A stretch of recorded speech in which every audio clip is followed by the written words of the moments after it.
The worst part about family dinners isn't the endless questions about when I'll have a baby. It's the way they all pretend to care while watching me squirm. I'm Kinley, and for the past 6 years, I've been married into the Wolf family, a clan that measures a woman's worth by the contents of her uterus. Tonight's dinner is no different. Blair, my mother-in-law, sits at the head of the table like a queen on her throne, waiting for the perfect moment to strike. "Pass the potatoes, dear," she says to Stephanie, my pregnant sister-in-law, her voice dripping with honey. "You're eating for 2 now, after all." I stab my fork into my chicken, avoiding eye contact. My husband Micah squeezes my knee under the table, but doesn't say a word. He never does. "So, Kinley," Blair's voice cuts through the dinner chatter. "Still no good news to share?" The table falls silent. 8 pairs of eyes turn to me, some curious, others pitying. I feel my cheeks burn. "Not yet, Blair," I manage to say, forcing a smile. "Well," she sighs dramatically, "I suppose some women just aren't meant for motherhood. Stephanie got pregnant right away, didn't you, darling?" Stephanie shifts uncomfortably in her seat. "Mom, maybe we shouldn't—" "Oh, I'm just concerned," Blair interrupts. 6 years is such a long time. Have you considered seeing a specialist, Kinley? Though I suppose at your age—" My fork clatters against the plate. Micah's hand tightens on my knee. A silent plea to keep quiet, to protect his secret, our secret. "I hear acupuncture can help," Fiona, my younger sister-in-law, offers kindly. "My friend tried it." "What Kinley needs is to relax," Blair announces. "Stop focusing so much on your career, dear. Children need a present mother." A few awkward chuckles ripple around the table. Daniel, Stephanie's husband, clears his throat. "How about that game last night?" But Blair isn't finished. "You know, Martin and I had 3 children by the time we were your age. Didn't we, Martin?" Her husband grunts non-committally from behind his wineglass. I push my chair back suddenly, the legs scraping against hardwood. "Excuse me," I mutter. "Bathroom?" In the hallway bathroom, I grip the edges of the sink, staring at my reflection. Behind me, the door opens, and Marley, my best friend who was invited for moral support, slips in. "You okay?" she asks, locking the door. "I have a secret that would shut them all up," I whisper, my knuckles white against the porcelain. One sentence is all it would take to wipe that smug look off Blair's face. "Then say it," Marley urges. "You don't deserve this treatment." I shake my head. "I promised Micah. It would destroy him." "And what about you? How much more destroying can you take?" Before I can answer, there's a knock. "Kinley?" It's Micah. "Mum's serving dessert." I splash water on my face and open the door. Micah looks worried, his brown eyes searching mine. "I'm sorry," he whispers. "You know how she gets." "Do I ever?" I reply, my voice harder than intended. "Your mother's quite the expert on fertility for someone who doesn't know her own son is the reason we can't have children." He flinches. "Please, keep your voice down." "Don't worry," I say, straightening my shoulders. "Your secret's safe." "But I swear, Micah, the next time she shames me in front of everyone, I won't stay quiet. There's only so much humiliation one person can take." We return to the dining room where Blair is serving her famous apple pie. She beams at Stephanie. "I'll have to teach you this recipe, dear. It's a family tradition passed down through generations of wolf mothers." She doesn't offer me a slice. I sit there watching them all eat, laugh, and share knowing looks. They think they know everything about me, the barren wife, the career woman who can't fulfill her primary duty. If they only knew the truth. One day they will. Because I've made a decision. I won't endure another year of this. The next time Blair decides to put me in my place, I'll put her in hers. And God help them all when I do. For now, though, I smile and nod, playing my part in this charade. But inside, something has shifted. The fear and shame are giving way to something else, something harder, colder, and much more dangerous. Let them laugh. Let them whisper. Let Blair have her moment. My time will come. I can't take it any more, Micah says, pacing our bedroom after the dinner. The way she looks at you, treats you. It's killing me. I sit on our bed, watching him unravel. 6 years of secrets and lies weighing heavily on both our shoulders. Then tell her the truth. He stops pacing, his face pale. I can't. You know I can't. The memory of that day at the fertility clinic floods back. The doctor's sympathetic face as she delivered the news. 0 sperm count. No chance of natural conception. Micah's world crumbling around him while I held his hand. We could try donor sperm, the doctor had suggested, but Micah couldn't bear the thought. My mother would never accept it, he'd said. She's obsessed with the wolf bloodline. Now, looking at my husband's tortured expression, I feel that familiar mix of love and frustration. So, instead, you let her torture me? She's my mother, Kinley. And I'm your wife. The words burst out louder than intended. Do you know what it's like, sitting there while she picks me apart, knowing the whole time that you could stop it with just one word? The doorbell rings, saving him from responding. It's Marley, right on time with wine and sympathy. You look like hell, she says, pushing past me into the house. Both of you. We settle in the living room, Marley pouring generous glasses of red. So, what's the latest drama with the mother-in-law from hell? She's hosting a lunch tomorrow, I say, taking a long sip, to plan Stephanie's baby shower. Let me guess, you're invited, but not really welcome. Oh, I'm welcome, I laugh bitterly. Blair needs an audience for her performance. Micah stands abruptly. I need some air. He heads to the backyard, leaving Marley and me alone. You need to stand up to her, Marley says once he's gone. This isn't healthy for either of you. What am I supposed to do? Break my promise to Micah? If he won't protect you, you need to protect yourself.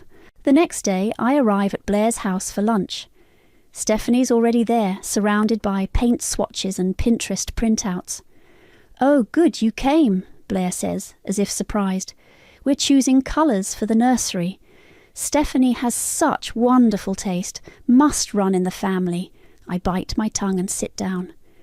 We're thinking sage green, Stephanie says quickly. Gender neutral, you know. Perfect for the next generation of wolves, Blair beams. Speaking of which, Kinley, have you considered adoption since natural methods aren't working out? My hands clench under the table. We're exploring our options. Blair purses her lips. Well, adoption can be nice, though nothing compares to carrying your own child. Right, Stephanie? Stephanie looks uncomfortable. Mum, maybe we should focus on the shower plans. Of course, darling. Now, for the guest list, my phone buzzes. A text from Micah. How's it going? Before I can respond, Blair clears her throat. No phones during family time, dear. We're planning something important. I slip the phone back into my pocket, catching Stephanie's apologetic glance. As I was saying, Blair continues, the shower will be here next Saturday. Everyone who matters will be there. The emphasis on matters isn't subtle. I've ordered special champagne, she adds, for toasting the first grandchild. First grandchild. The words hit like a physical blow. Under the table, my nails dig into my palms until I feel skin break. Actually, Stephanie speaks up, Daniel and I were thinking something more casual. Nonsense. This is a celebration of family legacy. Speaking of which, Kinley, would you mind helping with the cleanup, since you won't be involved in the more maternal aspects of the planning? I stand up so quickly my chair nearly tips over. Excuse me. In the kitchen, I grip the counter, trying to steady my breathing. My phone buzzes again. Marley this time. Remember, you have the power to end this whenever you want. I stare at the message for a long moment. Through the kitchen door, I hear Blair's voice. Poor thing. She just doesn't understand what real family means. That's when I notice the invitation sample on the counter. In elegant script, it announces, celebrating the arrival of the newest wolf. Something inside me shifts, the same hardening I felt at dinner, but stronger now, crystallizing into determination. My phone buzzes one more time. It's Micah. I'm sorry, I know it's hard. Sorry isn't enough anymore. Not when I can see the future stretching out before me, years of this treatment, this shame, this lie. I walk back into the dining room, my head high. Blair looks up, triumphant smile in place. Everything all right, dear? You look a bit peaked. I'm fine, I say, smiling back. Just thinking about the shower. It's going to be quite the revelation. Sunday morning at church becomes another battlefield. I spot Blair holding court with her friends, their heads bent together like conspirators. As I walk past, their whispers grow louder. Such a shame, one says, and she seemed so promising when Micah first brought her home. I slide into a pew beside Fiona, who gives me a sympathetic smile. Ignore them, she whispers. Mum's friends are worse gossips than she is. Kinley, Blair's voice rings out across the chapel. Come here, dear. Mrs. Peterson was just asking about you. I consider pretending I didn't hear, but that would only make things worse. I approach their circle, plastering on my best fake smile. We were just discussing children, Mrs. Peterson says, patting my arm. Blair tells me you're having difficulties. Did she? I keep my voice steady. How thoughtful of her to share my personal medical information. Blair laughs high and false. Oh, Kinley, don't be sensitive. We're all family here. Mrs. Peterson's daughter knows an excellent fertility specialist. I already have a doctor, thank you. Clearly not a very good one, Blair stage whispers to her friends. They titter in response. Later that afternoon, I'm stress cleaning our kitchen when Micah comes home. He takes one look at my face and sighs. Mum called, said you were rude at church. The plate I'm washing slips from my hands, clattering in the sink. Of course she did. She's just trying to help. Help? I spin around, soap suds flying. She's trying to humiliate me, and you're letting her. I can't. His voice cracks. I can't keep doing this either, Kinley. Maybe we should tell them. My phone rings before I can respond. It's Marley. You'll never believe what I just heard, she says when I answer. Blair's at the country club, telling everyone how you're destroying the family legacy by not providing an heir. I put the phone on speaker so Micah can hear. She's planning something big for the baby shower, Marley continues. Some sort of family tribute. You need to beat her to the punch, Kinley. End this on your terms. Micah's face goes pale. No, please. After I hang up, there's a knock at our door. It's Fiona, looking nervous. I thought you should know, she says, stepping inside. Mum's excluded you from the shower planning committee. She says it would be too painful for you. How considerate, I say dryly. I'm sorry. Fiona touches my arm. What she's doing, it's not right. Some of us can see that. That evening I sit in our home office staring at the fertility clinic paperwork we've accumulated over the years. The diagnosis is right there in black and white, male factor infertility, complete azoospermia. My phone lights up with a text from Blair to the family group chat. Shower meeting tomorrow at 2. Kinley, don't worry about coming. I know these events can be triggering for those struggling with fertility. Several dots appear as family members read the message. No one responds. Another text follows. Stephanie, bring those beautiful ultrasound photos. I want to start the Wolf family album properly. I throw my phone across the room. It hits the wall with a satisfying crack. Micah finds me there an hour later, still staring at the paperwork. I saw Mum's texts, he says quietly. I'm so sorry. Sorry isn't enough anymore. What do you want me to do? Stand up to her, I shout, jumping to my feet. Tell her to stop treating me like I'm defective when you know it's not my fault. I can't, he shouts back. Do you know what it would do to her, to Dad, to everyone? What about what she's doing to me, to us? He slumps against the wall. I don't know how much longer I can take this. That makes 2 of us. My phone buzzes from where it landed. Another group text from Blair. Looking through old baby photos of my children. Such a blessing to pass on our precious genes. Can't wait to do the same with Stephanie's little one. Micah reads it over my shoulder and makes a sound like he's been punched. She's not going to stop, I say quietly. Ever, unless someone makes her. Kinley? No, listen to me. Your mother is destroying our marriage. Every day she chips away at us with her lies and manipulation. And for what? To protect her precious family image. He doesn't respond, but I see the truth in his eyes. He's breaking too.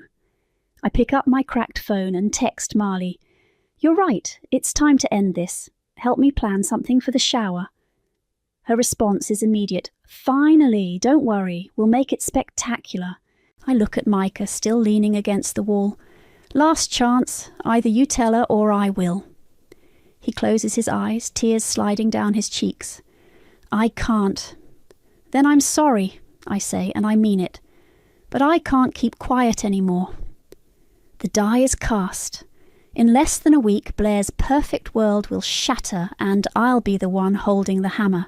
The day before the shower, Blair insists on a family crafting session to make decorations. I'm only invited because Stephanie felt guilty and intervened. Now I sit at Blair's dining table, watching everyone make paper flowers and paint signs celebrating motherhood. Careful with the glitter, Kinley, Blair says, eyeing my work. We want these to look professional. They're paper flowers, Blair, for a one-day event. Every detail matters when celebrating new life, she says pointedly, though I suppose you wouldn't understand that. Stephanie drops her scissors with a clatter. Mom, please. What? I'm simply stating facts. Some women are natural mothers and some... Blair gestures vaguely in my direction. Well, Daniel, who's been quiet until now, speaks up. Maybe we should take a break, get some fresh air. Excellent idea, Blair beams. Kinley, why don't you clean up while we step outside, since you're not really contributing anyway? I stand up so quickly my chair tips over. Daniel catches my eye and jerks his head toward the kitchen. I follow him, grateful for the escape. Here, he hands me a glass of water once we're alone. You look like you need something stronger, but this will have to do. Thanks, I mutter. You know, he says carefully, I've been doing some research about fertility issues. My hand freezes halfway to my mouth. Oh, interesting stuff. Did you know that in about half of cases it's actually the man who... Daniel, I cut him off, please don't. He holds up his hands. Just saying, sometimes things aren't as simple as certain people make them seem. Before I can respond, Marley arrives. She's supposed to help with decorations, though we both know she's really here for moral support. What did I miss? She asks, taking in my expression. Just Blair being Blair, I say. We return to the dining room where Blair is showing Stephanie old baby photos. Look at Micah, she coos. Such a perfect baby. Strong genes in our family. Marley squeezes my hand under the table. And here's Stephanie's first ultrasound, Blair continues. Already looks like a true wolf. Such a blessing to carry on the family line. Mother, Fiona warns, but Blair's on a roll. You know, I was talking to my friend Helen yesterday. Her daughter-in-law had fertility problems too, but at least she had the decency to step aside so her husband could find someone more suitable. That's enough, Stephanie stands up, face flushed. This has to stop. Blair looks shocked. Darling, I'm only thinking of the family's best interests. By destroying Micah's marriage? Oh, please, Blair waves her hand. If their marriage is fragile, that's hardly my fault. Some people simply aren't meant to be part of this family. I walk out of the room before anyone can stop me. Marley follows me to the bathroom. Tomorrow, she says firmly, tomorrow we end this. Back in the dining room I hear Blair on the phone, her voice carrying deliberately. Yes, Helen, everything's ready for tomorrow. Finally, a real celebration of motherhood. Not like that sad excuse for a daughter-in-law I got stuck with. There's only one real mother in this family, and it certainly isn't Kinley. Something inside me snaps. I pull out my phone and text Micah. I'm done protecting you. Tomorrow everyone learns the truth. His response comes quickly. Please don't do this. Too late, I type back. You had your chance. Marley reads the exchange over my shoulder. What's the plan? Wait for Blair's big speech about family legacy, then drop the bomb. I have the medical records on my phone, screenshots ready to go. She'll never recover from this, Marley says with satisfaction. That's the point. We return to find Blair arranging tomorrow's seating chart. Oh, Kinley, I'm putting you in the back. Wouldn't want to upset you with all the baby talk. Don't worry about me, Blair, I say sweetly. I'm actually looking forward to tomorrow. I have a feeling it's going to be unforgettable. She narrows her eyes, but before she can respond, Stephanie calls her over to look at more decorations. Daniel appears at my elbow. Whatever you're planning, he whispers, make it count. I look at him sharply, but he just winks and walks away. As I gather my things to leave, I spot a folder on Blair's desk, labelled Family Legacy Photos. Inside, there's a gap in the family tree, a space where my and Micah's children should be. Next to it, Blair has written, Failure to continue bloodline, possible solutions. I take a photo of the page with trembling hands, add it to my evidence folder, and close the door on my way out. Tomorrow, Blair learns what real failure feels like. The night before the shower, Micah paces our bedroom like a caged animal. Please, he begs, don't do this. We can find another way. What other way? I'm sitting at my vanity, rehearsing my speech in my head. We've tried everything else. We could move away, start fresh somewhere. Running won't fix this, I turn to face him. Your mother will still be who she is. The truth will still be what it is. He drops to his knees beside me, grabs my hands. I'll tell her to stop. I'll make her understand. Like you've done for the past 6 years. I pull my hands away. Face it, Micah, you're terrified of her. The doorbell rings. It's Stephanie, looking nervous on our doorstep. Can we talk? She asks. I let her in, noting her red eyes and fidgeting hands. Micah excuses himself to the garage, unable to face either of us. I know what Mom's been doing is wrong, Stephanie blurts out. I should have said something sooner. But you didn't, she winces. No, I didn't. She places a hand on her swollen belly. I was scared. Mom has this way of, when she turns on you... I know exactly how she turns on people, I say coldly. I've been her target for 6 years. That's why I'm here. Stephanie takes a deep breath. Whatever you're planning tomorrow, and I know you're planning something, just be careful. Mum won't take public humiliation well. I laugh, harsh and bitter. And how do you think I've taken public humiliation? All those digs about my fertility, my worth as a woman, my place in the family. I know, she wipes at fresh tears. I'm not defending her. I don't want the family to fall apart. The family's already broken, Stephanie. Your mother broke it. I'm just going to make everyone admit it. After she leaves, Marley calls. Everything's set for tomorrow. You ready? Ready as I'll ever be. Remember, wait for her big toast. That's when she'll be most vulnerable. I hang up and find Micah in our home office staring at old photos. Remember when we first got married? He asks softly. Before all the pressure about babies. You mean before your mother turned me into the family scapegoat? I should have protected you, he whispers. I was just ashamed. Of being infertile or of being too weak to stand up to your mother. He flinches. Both, I guess. I sit beside him, suddenly exhausted. You know, what's funny? I never cared that we couldn't have biological children. I would have been happy adopting, using a donor, whatever. But your mother made it about bloodlines and family legacy until it became this monster. We could still do those things, he says hopefully. Not until the truth comes out. Not until she faces what she's done. My phone buzzes. Another family group text from Blair. Can't wait for tomorrow. Finally, a proper celebration of our family's future.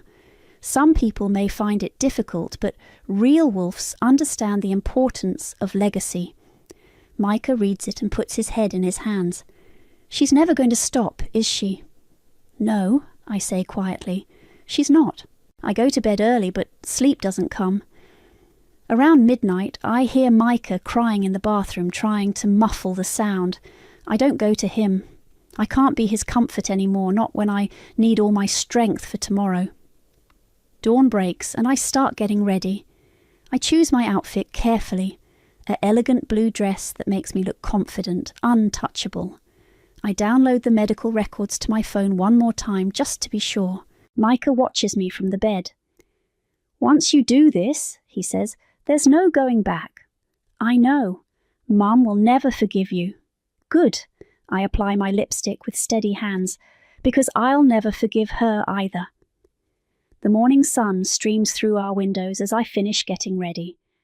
In a few hours, Blair will stand up to give her toast, probably something about true motherhood and family values. She'll be at her most triumphant, her most self-righteous, and then I'll destroy everything she holds dear. My phone buzzes one last time. Marley. Remember, you're not the villain here. You're just telling the truth. I look at myself in the mirror. The woman staring back isn't the same one who used to cry after family dinners. She's stronger now. Harder. Ready? Micah asks from the doorway, his voice hollow. Almost, I say, and open my phone's gallery. There it is, the photo of Blair's family legacy folder with its cruel notes about my failure. The final piece of evidence. I take a deep breath and grab my purse. Time to go shatter some illusions. Blair's house is decorated like a magazine spread. Pale pink and gold everywhere. Fresh flowers on every surface, and a professional photographer capturing it all. She's really outdone herself this time. Kinley, Blair calls out as I enter. Oh, good, you found the seat I assigned you, in the back by the kitchen door. I ignore the designated place card and sit next to Marley at the main table. Blair's eye twitches, but she's too busy directing the catering staff to make a scene. You look amazing, Marley whispers, like a warrior going into battle. Guests start arriving, family friends, church members, all of Blair's social circle. They fill the room with chatter and expensive perfume, carefully avoiding eye contact with me. Stephanie arrives in a flowing maternity dress, looking nervous. Daniel squeezes my shoulder as he passes, a silent show of support. Everyone, Blair claps her hands, please take your seats. We're about to begin the celebration.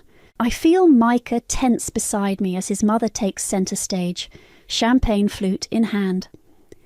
Today, we celebrate not just a baby, Blair begins, but the continuation of a proud family legacy.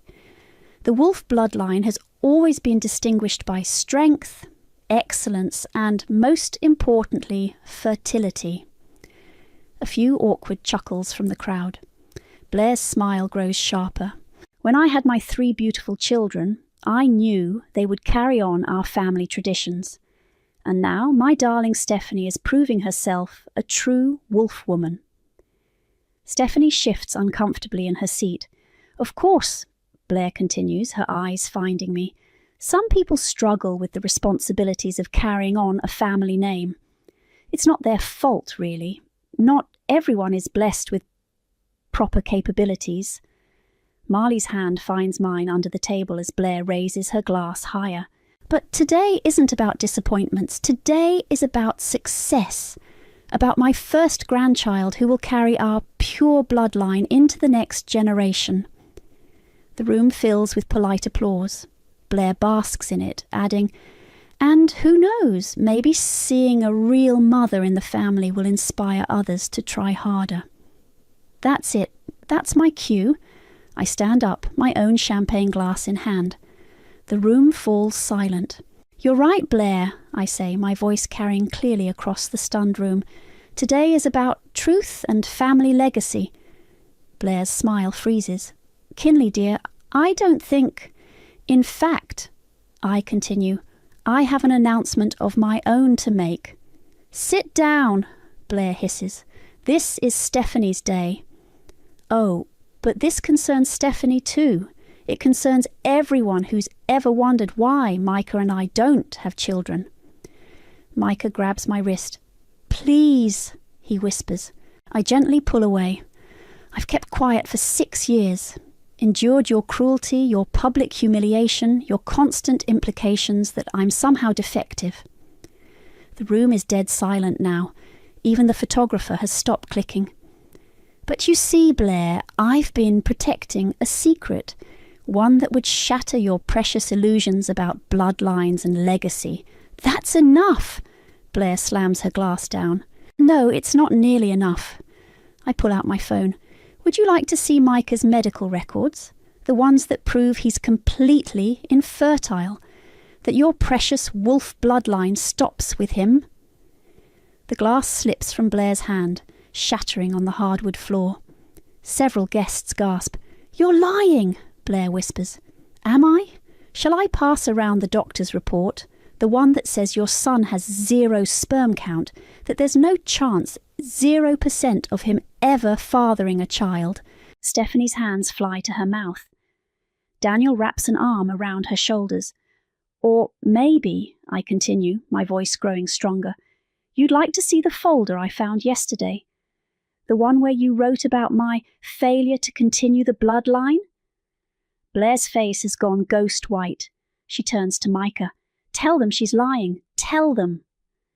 But Micah just sits there, head bowed, tears rolling down his cheeks. 6 years, I say into the silence. 6 years of watching you torture me while knowing the truth. 6 years of protecting your precious son while you destroyed me piece by piece. Get out, Blair whispers. Get out of my house. Gladly. But first, I raise my glass. A toast to family legacy, to bloodlines, to the truth you tried so hard to hide. I down my champagne in one gulp and set the glass down with a decisive clink. The room erupts in whispers. Some guests are already gathering their things, eager to escape. Others are openly staring at Blair, then at Micah, then at me. You've ruined everything, Blair says, her voice breaking. No, Blair, you did that all on your own. I turn to leave, but pause at the door. Oh, and one more thing. I quit. Find someone else to be your scapegoat. The last thing I see as I walk out is Fiona starting to slow clap, a satisfied smile on her face.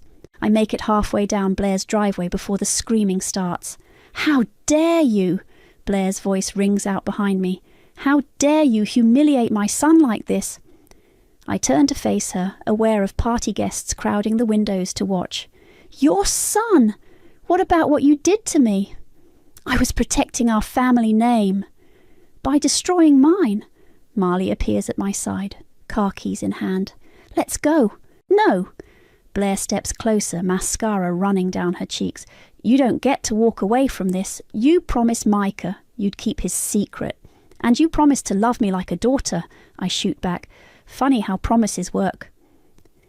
The front door opens again. Micah stumbles out, looking shell-shocked. Behind him I see Stephanie crying in Daniel's arms while Fiona tries to usher remaining guests toward their cars. You've torn this family apart, Blair sobs, but there's rage beneath the tears. Everything I built, everything I protected, was based on lies, I finish for her, and cruelty. Mom! Micah's voice is barely audible. Stop! Stop! Stop! Blair whirls on him. You let this happen. You let her destroy us. No, Mother. His voice grows stronger. You destroyed us. Every time you attacked my wife, every time you blamed her for something that was my fault. It's not your fault, Blair insists. We can fix this. There must be treatment, specialists. There aren't, he says. I've known for years. We both have. Then we'll find you someone else. Blair reaches for him. Someone who can give you children. Enough! Micah jerks away from her. I love Kinley. If you can't accept that, if you can't accept us as we are, then maybe we shouldn't be part of this family anymore. Blair staggers back like she's been slapped. You don't mean that. He does, I say quietly. And so do I. Daniel steps forward, still holding Stephanie. Blair, this has to stop. Look what you've done to all of us. What I've done? Blair's voice rises hysterically. I built this family. I protected our legacy. By destroying your son's marriage, Stephanie breaks free from Daniel. By humiliating Kinley at every opportunity. That's not protection, Mum. That's abuse. You too. Blair's eyes narrow. After everything I've done for you, the perfect shower I planned. I never wanted this. Stephanie gestures at the elaborate decorations. Any of it. I just wanted my family to be happy. More guests are leaving now, whispering among themselves. I can already imagine the gossip spreading through their social circle. Well, Blair straightens her spine, trying to salvage her dignity. I suppose now we all know who our real family is and who isn't. Yes, I say clearly. We do. Micah walks down the driveway to stand beside me. After a moment's hesitation, Fiona joins us. Then Daniel and Stephanie. Blair stands alone on her perfect porch, surrounded by her perfect decorations, watching her perfect family choose sides. Martin, she calls out desperately.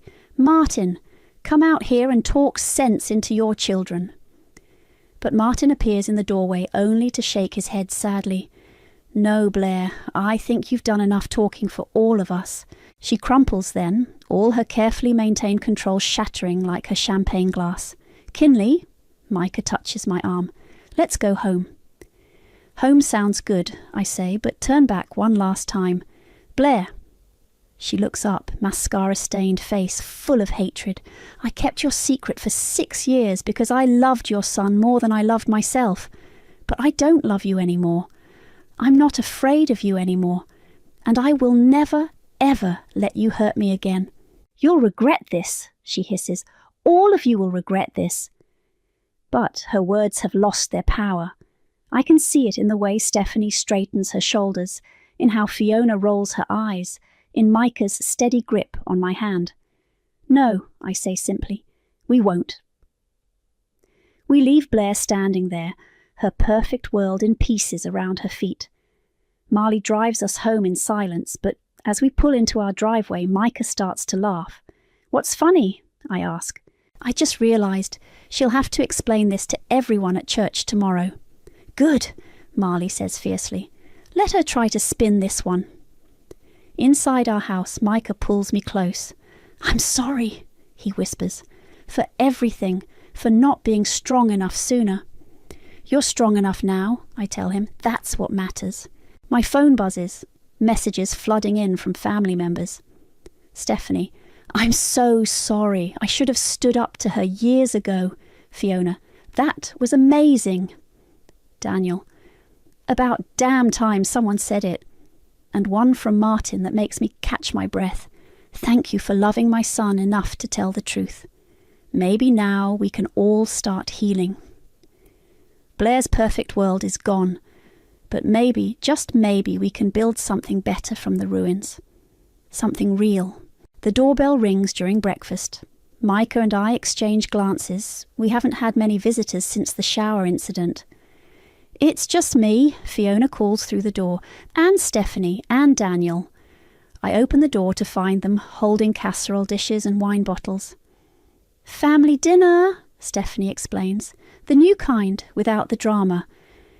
We gather around our dining table, the one that's been empty since the shower. Fiona pours wine while Daniel serves the food. Have you heard from Mum? Stephanie asks carefully.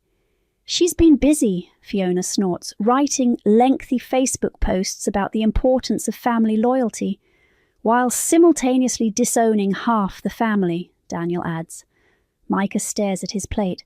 Dad called yesterday, said she's redecorating the house, taking down all the photos of me. Us too, Stephanie sighs. Apparently we're all traitors now. Worth it, I say, raising my glass. To freedom from perfect family facades. They clink glasses with me, even Micah.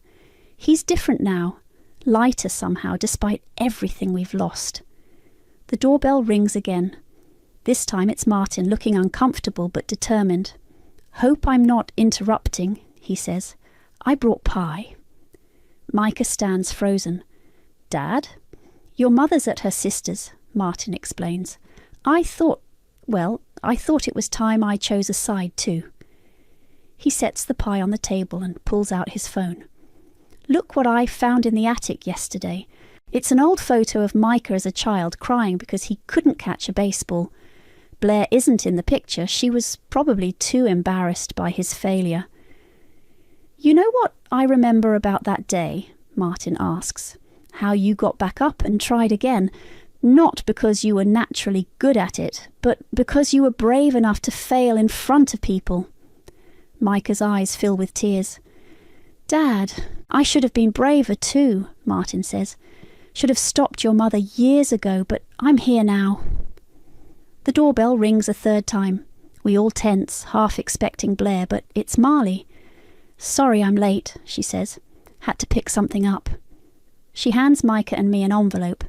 Inside is a brochure for an adoption agency. "I know a couple who use them," she says. "They're having an information session next week, if you're interested." I look at Micah. He squeezes my hand and nods. "We're interested," I say. "Well then," Martin raises his glass, "to new beginnings." "And real family," Fiona adds. "And telling the truth," Stephanie says pointedly. My phone buzzes, a text from Blair. "I hope you're happy with what you've done. You've destroyed everything." I show it to Micah. He takes the phone and types, "No, Mum, we're building something better. You're welcome to join us when you're ready to accept the truth."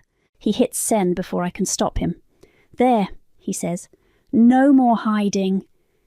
The response comes quickly. "You'll come crawling back. You need me." "Actually," I say, deleting the message without responding, "we don't." We spend the evening sharing stories, real ones this time, not the sanitized versions Blair preferred. Stories about failure and fear and imperfection. Stories about love that doesn't depend on performance or bloodlines. "You know what's funny?" Stephanie says, rubbing her belly. "I was so scared to tell Mom I want to hyphenate the baby's last name, include Daniel's family too." "The horror," Fiona gasps in mock scandal. "Diluting the precious bloodline." We all laugh, even Martin. "I have an announcement too," Fiona says. "I'm moving in with my girlfriend next month."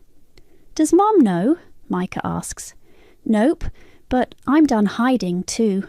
Martin clears his throat. "Your mother, she means well. She never learned how to love imperfect things." "Good thing we did," I say. Later, after everyone's gone home, Micah and I sit on our porch swing. The adoption brochure lies between us, full of possibilities. "Are we ready for this?" he asks. "For building a family our way, without your mother's approval?" He nods. "I think we're more ready than we've ever been." My phone buzzes one last time. It's Martin. "Thank you for giving me my son back, and for showing us all how to be brave." I show Micah the message. He smiles and pulls me closer. "You know what?" he says. "Mum was right about one thing." "What's that?" "Family legacy is important, but not the way she thinks. We get to choose what legacy we pass on." I think about the adoption brochure, about Fiona's courage, about Stephanie's quiet rebellion, about Martin choosing pie and truth over perfection and lies. "So, what legacy do you want to pass on?" I ask. Micah kisses my forehead. "Love without conditions, truth without fear, family without facades." "Now that," I say, "is a legacy worth building." And for the first time in 6 years, I feel completely, perfectly free.